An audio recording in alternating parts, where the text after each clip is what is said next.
Hello everyone, आप सुन रहे हैं ये प्यार नहीं तो क्या है। चैप्टर 45। तनीषा ने 2 लोगों वाली सीट पर जाकर बैठने का फैसला किया। उसके बगल में निकिता थी। कुणाल दूर खड़ा सब देख रहा था और मन ही मन बेचैन हो रहा था, क्योंकि आज सुबह से ही तनीषा उसे पूरी तरह इग्नोर कर रही थी और कुणाल को अब तनीषा की इग्नोरेंस परेशान करने लगी थी। कुणाल अपनी सीट पर बैठा तनीषा को देखते हुए बोला, तनु सच में बहुत नाराज है। मुझे कुछ तो करना पड़ेगा। उसकी ये इग्नोरेंस मुझसे बर्दाश्त नहीं हो रही। तनीषा बाहर से शांत लग रही थी, लेकिन उसका ध्यान सिर्फ और सिर्फ कुणाल पर था। कुणाल स्वाति के साथ बैठा था और ये बात तनीषा को बिल्कुल भी अच्छी नहीं लग रही थी, लेकिन उसने इस बार अपने गुस्से और जलन को जाहिर नहीं होने दिया। दिन भर सबने बहुत एंजॉय किया, सिवाय तनीषा और कुणाल के। जहां तनीषा को कुणाल को स्वाति के साथ देखकर प्रॉब्लम हो रही थी, तो वही कुणाल को तनीषा का उसे इग्नोर करना खल रहा था। दोनों ही अपसेट थे, लेकिन दिखाने की कोशिश नहीं कर रहे थे। आरोही, निकिता और ध्रुव दूर से सब देख रहे थे। उन तीनों को भी मजा नहीं आ रहा था। आरोही ने धीरे से ध्रुव से कहा, ध्रुव, हमें कुछ करना पड़ेगा। हम यहाँ एंजॉय करने आए थे, लेकिन ये दोनों तो हमें टेंशन दे रहे हैं। मैंने ऐसे अपसेट नहीं देख सकती। ध्रुव ने गहरी सांस ली और गंभीरता से कहा, आरोही, रिलैक्स, अभी कुछ मत बोलो। होटल पहुंचने के बाद तुम लोग तनीषा से बात करना, मैं कुणाल से बात करूंगा। आरोही ने सिर हिलाते हुए जवाब दिया, मैं और निकी तनु को संभालेंगे। ध्रुव की आंखों में चिंता साफ झलक रही थी। वो खुद से ही बोला, मैं ये सिचुएशन एक बार अपने तरीके से हैंडल करने की कोशिश जरूर करूंगा। बाकी ये कुणाल की लाइफ है, मैं उसे कैसे फोर्स कर सकता हूँ कि वो इन सब के चक्कर में ना पड़े। शाम को सब लोग घूमने के बाद वापस होटल लौट रहे थे। बस में चढ़ते ही आरोही और निकिता ने एक प्लान बनाया। उन्होंने तनीषा और कुणाल को एक ही सीट पर धोखे से बैठा दिया। तनीषा ने कोई विरोध नहीं किया, लेकिन वो पूरी तरह चुप थी। वो विंडो साइड बैठकर बाहर देखने लगी, जैसे उसके बगल में कोई हो ही नहीं। कुणाल उसे देख रहा था। उसके दिल में बहुत कुछ था जो वो कहना चाहता था, लेकिन तनीषा की इग्नोरेंस ने उसकी हिम्मत तोड़ दी। वो जैसे तैसे बोलने ही वाला था कि तनीषा ने ईयरफोन लगाकर उसकी ओर पीठ कर ली। ये देख कुणाल चुप हो गया। उसे अच्छा नहीं लग रहा था उसकी तनु का उसे इग्नोर करना। अब उसे खुद पर गुस्सा आने लगा था। वो चिढ़ते हुए मनी मन बोला, तो स्टूपिड है कुणाल, क्यों उसे इतना इग्नोर किया? क्यों उसके गुस्से को हल्के में लिया? अब हो गई ना वो तुझसे नाराज। कुछ ही देर में वो सब होटल पहुंच गए। सभी बस से उतरकर होटल के अंदर चले गए। वहीं ध्रुव, आरोही, निकिता बस से उतरकर एक साइड में खड़े कुणाल और तनीषा का इंतजार कर रहे थे। कुणाल नीचे उतरकर ध्रुव, आरोही और निकिता की तरफ बढ़ने लगा। उसके चेहरे पर तनीषा के लिए परवाह थी। वो बार बार पीछे मुड़कर देख रहा था कि तनीषा आ रही है या नहीं। तभी तनीषा धीरे धीरे बस के गेट तक पहुंची। वो उतरने ही वाली थी कि अचानक उसका पैर स्लिप हो गया। गिरने से बचने के लिए उसने बस का गेट पकड़ लिया, लेकिन उस तेज मेटल के किनारे से उसके हाथ में कट लग गया। आह आह! तनीषा के मुंह से हल्की लेकिन दर्द भरी चीख निकल गई। कुणाल, जो ध्रुव और बाकी लोगों के पास जाने ही वाला था, उसकी ये चीख सुनते ही बिजली की तरह पलटा। उसका दिल जोर से धड़कने लगा था। वो परेशान सा बोला, तनु, कहते हुए वो तेजी से भागते हुए उसकी तरफ आया। तनीषा जैसे तैसे बस से नीचे उतरी, लेकिन उसके चेहरे पर दर्द साफ झलक रहा था। उसने अपना हाथ देखा, खून की पतली सी धार बह रही थी। कुणाल का चेहरा घबराहट और परेशानी से घिरा हुआ था। वो जल्दी से उसकी तरफ झुका और उसका हाथ पकड़ते हुए बोला, ये क्या हुआ? तनु, तुम्हें ये चोट कैसे लग गई? बहुत दर्द हो रहा है ना? तनीषा दर्द से करहा उठी, पर उसके चेहरे पर गुस्से के साथ दर्द का मिश्रण साफ था। अब तक ध्रुव, आरोही और निकिता भी तुरंत वहां आ गए थे। आरोही बेचैन होकर तनीषा की तरफ बढ़ी ही थी कि ध्रुव ने उसका हाथ पकड़ लिया। आरोही ने हैरानी से उसकी तरफ देखा। ध्रुव ने हल्के से सिर हिलाते हुए कहा, रुक जाओ, अभी मत जाओ। कहते हुए उसकी नजरें ध्यान से कुणाल और तनीषा पर टिकी हुई थी। आरोही ने ध्रुव की आंखों में देखा और सब समझ गए कि ध्रुव के दिमाग में क्या चल रहा है। उसने कुछ तो नहीं कहा, लेकिन उसके होठों पर हल्की सी स्माइल जरूर आ गई थी। शायद अब ध्रुव धीरे धीरे सही, लेकिन उन दोनों को साथ में एक्सेप्ट करने की कोशिश करने लगा था। कुणाल ने तुरंत अपनी जेब से रुमाल निकाला और तनीषा के हाथ पर बांधने लगा, लेकिन तनीषा का गुस्सा अभी ठंडा नहीं हुआ था। उसने झटके से अपना हाथ छुड़ाया और तीखे स्वर में बोली, मुझे इसकी कोई जरूरत नहीं है, मैं बिल्कुल ठीक हूँ। कुणाल ने उसकी तरफ देखा। उसकी आंखों में चोट से ज्यादा गुस्सा जल रहा था। उसने उसका हाथ फिर से पकड़ लिया और दोबारा रुमाल बांधने की कोशिश करते हुए बोला, लेकिन तनु, खून निकल रहा है, ये और बढ़ सकता है। ऐसे कैसे ठीक होगी? कम से कम ये रुमाल तो बांधने दो, प्लीज मुझे करने दो। उसकी आवाज में विनती थी, लेकिन तनीषा पर उसकी बात का कोई असर नहीं पड़ा। उसने फिर भी कुणाल की पकड़ से अपना हाथ छुड़ाया। उसकी आंखों में आंसू और गुस्सा दोनों थे। वो उसी तरह गुस्से और बेरुखी से बोली, हाँ तो छोड़ो मेरा हाथ कुणाल, मैं अपना ख्याल खुद रख सकती हूँ। मुझे तुम्हारी चिंता और तुम्हारी ये झूठी हमदर्दी की कोई जरूरत नहीं है। उसने अब उसे ताना मारते हुए कहा, तुम उस स्वाति के पास ही जाओ, उसे जरूरत होगी तुम्हारी।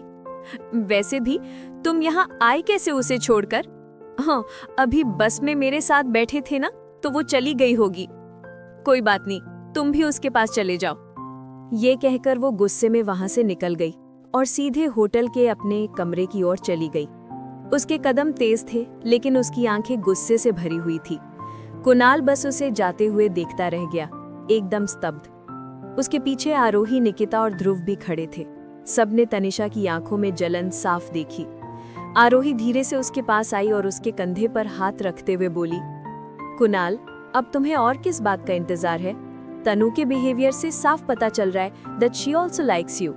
तुम्हें और स्वाति को साथ देखकर उसे जलन हो रही है, तो अब क्यों नहीं तुम उसे अपनी फीलिंग्स बताते?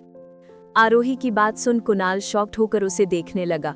उसके रिएक्शन को देख आरोही ने हंसते हुए कहा, व्हाट, ऐसे क्या देख रहे हो?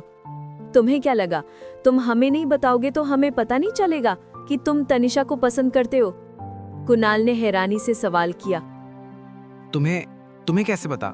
मेरा मतलब, तुम्हें कब पता चला मैं तनु को लाइक करता हूँ? आरोही हल्की मुस्कान के साथ बोली, तब से जब हमारी फ्रेंडशिप भी नहीं हुई थी, मैं तभी सब समझने लगी थी। उसके बाद मैंने तुम्हें बहुत ध्यान से ऑब्जर्व किया।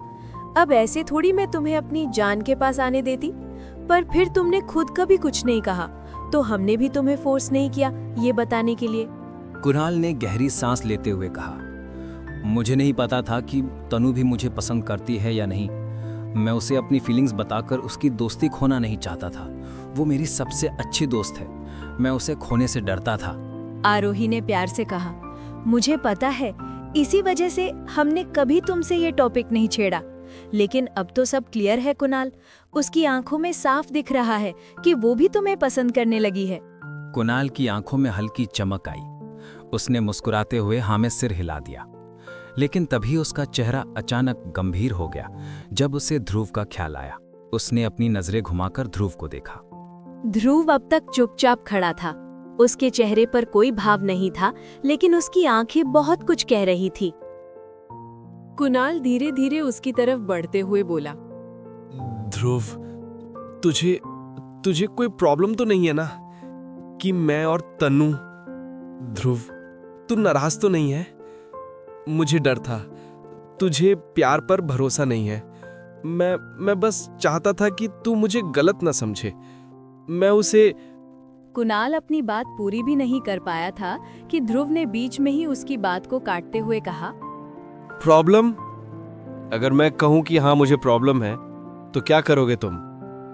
नहीं करोगे तनीषा को डेट? कुणाल चुप सा हो गया और एक टक ध्रुव को देखने लगा। आरोही और निकिता भी ध्रुव को देखने लगी। ध्रुव ने गहरी सांस ली और धीरे धीरे कहा, मुझे प्यार पर कभी यकीन नहीं रहा। क्यों यकीन नहीं है ये तू भी जानता है कुणाल। मेरी नजरों में हर लड़की सिर्फ दिल तोड़ना जानती है। वो चाहे कितनी भी सच्ची लगे, आखिर में धोखा ही देती है। उसकी आंखों में एक गहरा अतीत झलक रहा था। उसने अब गहरी सांस लेकर कहा, मुझे सबसे ज्यादा डर ये है कि कहीं तेरा भी दिल न टूट जाए, और मैं नहीं चाहता कि तेरा भी दिल टूटे। मैं नहीं चाहता कि तुझे भी वही दर्द झेलना पड़े। उसके शब्दों में एक कड़वाहट थी, लेकिन उसके पीछे सच्ची चिंता भी थी। कुणाल ने उसके कंधे पर हाथ रखते हुए कहा, मैं जानता हूं ध्रुव, तू क्यों मुझे रोक रहा है, पर मैं वाकई उससे बहुत प्यार करता हूं। हर इंसान एक जैसा नहीं होता, और अब तो तनु भी मुझे पसंद करने लगी है। ध्रुव ने एकदम सीरियस एक्सप्रेशन से कहा, मैं खुश नहीं हूं इन सब चीजों से कुणाल। तुझे तनीषा से फीलिंग्स हैं, मैं जानता हूं।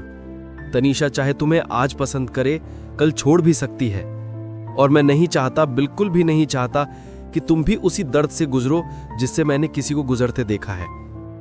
प्यार नाम की चीज पर मेरा भरोसा मर चुका है, और मैं नहीं चाहता कि तुम्हारा भी कभी दिल टूटे।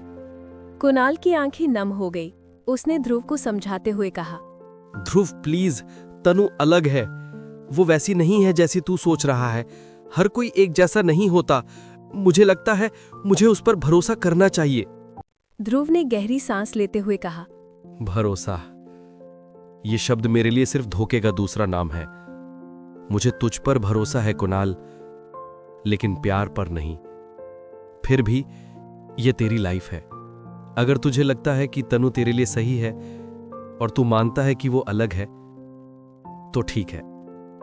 मैं तुझे रोकूंगा नहीं।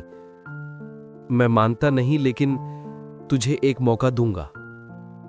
बस वादा कर कि तू खुद को कभी इस सब में खोएगा नहीं। कुणाल की आंखों में राहत और प्यार दोनों थे। वो ध्रुव के गले लगते हुए बोला, थैंक यू ध्रुव, मैं वादा करता हूं मैं प्यार में कभी खुद को नहीं खोऊंगा। ध्रुव ने उसकी पीठ थपथपाई, लेकिन उसके चेहरे पर अभी भी एक सख्त भाव था। उसने मन ही मन कहा, मैं चाहता हूं कि मैं गलत साबित हो जाऊं कुणाल, सिर्फ तेरे लिए। पास खड़ी आरोही और निकिता ये सब चुपचाप देख रही थी। आरोही ने मुस्कुराते हुए धीरे से कहा, ध्रुव चाहे खुद को कितना भी रूड और घमंडी दिखाता हो, कुणाल को कितनी ही अकड़ दिखाता हो, और चाहे जितना जताता हो कि उसे उसकी बिल्कुल भी परवाह नहीं है, पर वो अपने दोस्तों की बहुत परवाह करता है। और वो चाहे कुछ भी कहे, लेकिन वो दिल से कितना प्रोटेक्टिव है ये हर कोई नहीं समझ सकता। निकिता ने धीमे स्वर में कहा, हाँ, अपनों के लिए परवाह ये उसकी आंखों में साफ दिखती है, और शायद यही वजह है कि वो प्यार से इतनी नफरत करता है। आरोही ने हल्के से मुस्कुराते हुए कहा, देखना, एक दिन उसे भी कोई ऐसा जरूर मिलेगा जो उसे गलत साबित कर देगा। तो गाइज, आज का चैप्टर तो यहीं खत्म होता है। अगर आपको मेरी ये कहानी पसंद आ रही हो तो वीडियो को लाइक करें, अपने फेवरेट मोमेंट को कमेंट में जरूर शेयर करें। आपके हर एक कमेंट से हमें और लिखने की हिम्मत मिलती है। और हाँ, मेरी चैनल को सब्सक्राइब करना ना भूलें, साथ ही बेल आइकन जरूर दबाएं ताकि इस जज्बाती सफर का कोई भी हिस्सा आप मिस ना करें। अगले चैप्टर में फिर मिलेंगे, कुछ नए मोड़ों, कुछ अधूरे अल्फाजों और बहुत सारे एहसासों के साथ। तब तक के लिए bye bye and take care.